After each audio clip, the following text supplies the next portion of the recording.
587 افراد کا علاج کیا تھا۔ 25 نومبر کو خواتین کے خلاف تشدد کے خاتمے کے ورلڈ ڈے سے قبل ہسپتال کلینک کے اعلان کردہ ڈیٹا کے مطابق ان میں سے زیادہ تر یعنی 88% مریض خواتین تھی جن کی عمریں 16 یا اس سے زیادہ سال کی عمر کی تھی۔ 10 میں سے 4 خواتین کی عمر 25 سال سے کم ہے۔ یہ گروپ مجرموں کے خلاف شکایت درج کروانے کی بلند ترین شرح کو ظاہر کرتا ہے۔ ہسپتال کلینک نے 16 سے 17 سال کی عمر کے 34 افراد کا علاج کیا ہے، جبکہ سب سے معمر کی عمر وہ 88 سال تھی۔ ہسپتال کلینک کی رپورٹ میں یہ بھی پتہ چلا ہے کہ علاج کیے جانے والے 624 مریضوں میں سے 10.5% کو اجتماعی جنسی زیادتی یعنی گروپ سیکسول اسالٹ کا سامنا کرنا پڑا۔ 2024 کے پہلے 10 مہینوں کے دوران ہسپتال کلینک نے 76 مردوں کا بھی علاج کیا ہے۔ نام بھی اصلی، ذائقہ بھی اصلی، لذت اور چٹخانوں کی دنیا، پرانا کرتبہ ریسٹورنٹ اینڈ میرج ہال، دیسی کھانوں کا مرکز، روسٹ مرغی، چاپ گرل، روسٹ ران، سالم بکرا روسٹ، وسیع و عریض ہال، 400 افراد کے بیٹھنے کی جگہ، سالگرہ، شادی اور دیگر تقریبات کے لیے، فیملیز کے لیے علیحدہ انتظام۔ ریسٹورنٹ کی دنیا میں خدمت اور نفاست کا نام چودھری اسکندر حیات گوندل۔ ہمارا پتہ کائیے کرتبہ نمبر 100، بادالونا، اسپین۔ ہمارا فون نمبر 9313923341۔ نام عادل تندوری ریسٹورنٹ، بارسلونا میں مہمان نوازی کا پہلا نام عادل تندوری ریسٹورنٹ، بر صغیر کے روایتی حلال کھانوں کا مرکز، گرل، تندوری روسٹ، چکن اور مٹن ٹکا، سبزیاں اور تڑکے والی دالیں، رس ملائی اور فالودہ۔ قاری عبدالرحمان کی فخریہ پیشکش غریب و امیر کے لیے، بارسلونا کے قلب میں واقع عادل تندوری ریسٹورنٹ، کائیے استے نمبر 9، نزد دراسانہ ہاسپٹل، بارسلونا۔ اسپین کی حکومت کی جانب سے متعارف کروائی گئی ایک نئی اسکیم یعنی ریگلامنٹو دے ایکسترانجیریا کی بدولت 2025 میں 3 لاکھ سے زائد امیگرنٹ اسپین کے شہری بن سکتے ہیں یا ورک پرمٹ حاصل کر سکتے ہیں۔ 2025 اور 2027 کے درمیان تقریباً 9 لاکھ انڈاکومنٹڈ امیگرنٹس ملک میں سیلف امپلائڈ یعنی آٹونومو یا تنخواہ دار ورکرز کے طور پر رجسٹرڈ ہو سکتے ہیں۔ نیا اقدام اسپین میں عمر رسیدہ آبادی کی وجہ سے ورکرز کی کمی کا مقابلہ ہے، یعنی فارنرز یا امیگرنٹس کو آؤٹ سورس کرنے کی بجائے انہیں ریگولائز کر کے اسپین کی لیبر مارکیٹ کا حصہ بنانا ہے۔ ایکسپرٹ کے مطابق اسپین کو اپنی اکانومی کو برقرار رکھنے کے لیے 2.5 لاکھ ورکرز کی ضرورت ہے۔ دوسری جانب ہر سال ہزاروں امیگرنٹس اسپین آتے ہیں، جن میں سے 54,000 جنوری اور نومبر 2024 کے درمیان انلیگلی طور پر اسپین میں داخل ہوئے۔ 2023 کے مقابلے میں یہ تعداد 15.8% زیادہ ہے، جیسا کہ ہسپانوی انٹیریئر منسٹری کے ڈیٹا سے پتہ چلتا ہے۔ ریگلامنٹو دے ایکسترانجیریا سے ہسپانوی حکومت نے ملک میں پہلے سے موجود افراد کو لیگل کرنے کا فیصلہ کیا ہے۔ بارڈرز کی انٹرنیشنل آرگنائزیشن فرنٹیکس کے ڈیٹا کے مطابق جنوری اور اگست کے درمیان 9,564 افراد انلیگلی طور پر اسپین میں ویسٹرن میڈیٹرینین روٹ سے داخل ہوئے۔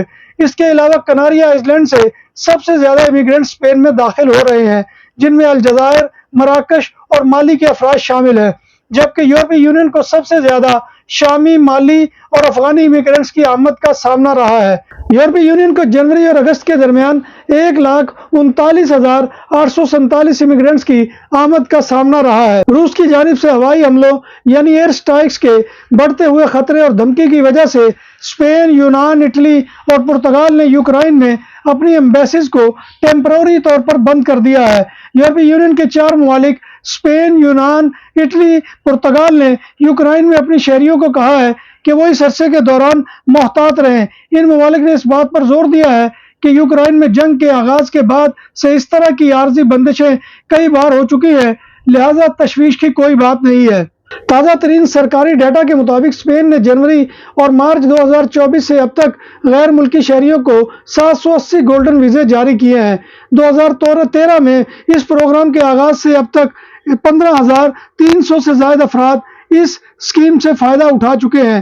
گولڈن ویزے سے چین، روس اور برطانیہ کے شہریوں نے سب سے زیادہ فائدہ اٹھایا ہے۔ جنوری اور مارچ 2024 کے درمیان اسپین نے اوسطاً 69 گولڈن ویزے ماہانہ جاری کیے، جبکہ اپریل سے اکتوبر تک جاری کیے گئے گولڈن ویزے کی ماہانہ اوسط تعداد سے بڑھ کر 95 ہو گئی۔ تاہم یہ تعداد 2023 کے اعداد و شمار سے کافی کم ہے۔ اس وقت اسپین نے غیر ملکیوں کو تقریباً 3200 گولڈن ویزے جاری کیے تھے۔ اسپین یورپی یونین کے ان ممالک میں سے ایک ہے جو گزشتہ برس سے بڑی تعداد میں گولڈن ویزے جاری کر رہا ہے۔ اسپین کی ہاؤسنگ منسٹری کے اعداد و شمار کی بنیاد پر گولڈن ویزوں کا سالانہ اجرا 1000 سے نیچے رہا، لیکن 2022 میں یہ تعداد بڑھ کر 2000 سے زائد ہو گئی اور 2023 میں یہ تعداد 3200 سے بڑھ گئی تھی۔ چین، روس اور برطانیہ کے بعد اسپین کے گولڈن ویزا پروگرام کی لسٹ میں امریکہ، ایران، یوکرائن، وینزویلا اور میکسیکو کے شہری بھی شامل ہیں۔ یاد رہے کہ اسپین کے گولڈن ویزا کے لیے ریئل اسٹیٹ میں انویسٹمنٹ کا آپشن ہے، جس میں کم از کم 5 لاکھ مالیت کی پراپرٹی خریدنا ہوتی ہے اور اس پر خریدار کو پرماننٹ ریزیڈنٹ کارڈ جاری کیا جاتا ہے۔ اور اسپین میں اسکیم کو 2013 میں پارتیدو پاپولر کے وزیر اعظم ماریانو رخوئی کی دور میں متعارف کروایا گیا تھا اور اس کا مقصد اسپین کے مالیاتی بحران سے نپٹنا تھا، مگر جنوری 2025 میں اس اسکیم کو موجودہ سوشلسٹ پارٹی کے وزیر اعظم پیدرو سانچیز نے ختم کرنے کا فیصلہ کیا ہے اور پارلیمنٹ نے اس امر کی منظوری دے دی ہے۔ ناظرین محترم، یہ تھا آج کا خبر نامہ جو میں آپ کی خدمت میں لے کر حاضر ہوا تھا۔ امید ہے کہ آپ کو ہمارا یہ سیگمنٹ پسند آئے گا۔ آپ سے گزارش ہے کہ آپ ہمارے چینل BBC اپڈیٹ TV کو سبسکرائب کریں، اس کے پروگرام کو لائک کریں اور کمنٹ باکس میں آ کر کمنٹ کرنا مت بھولیے۔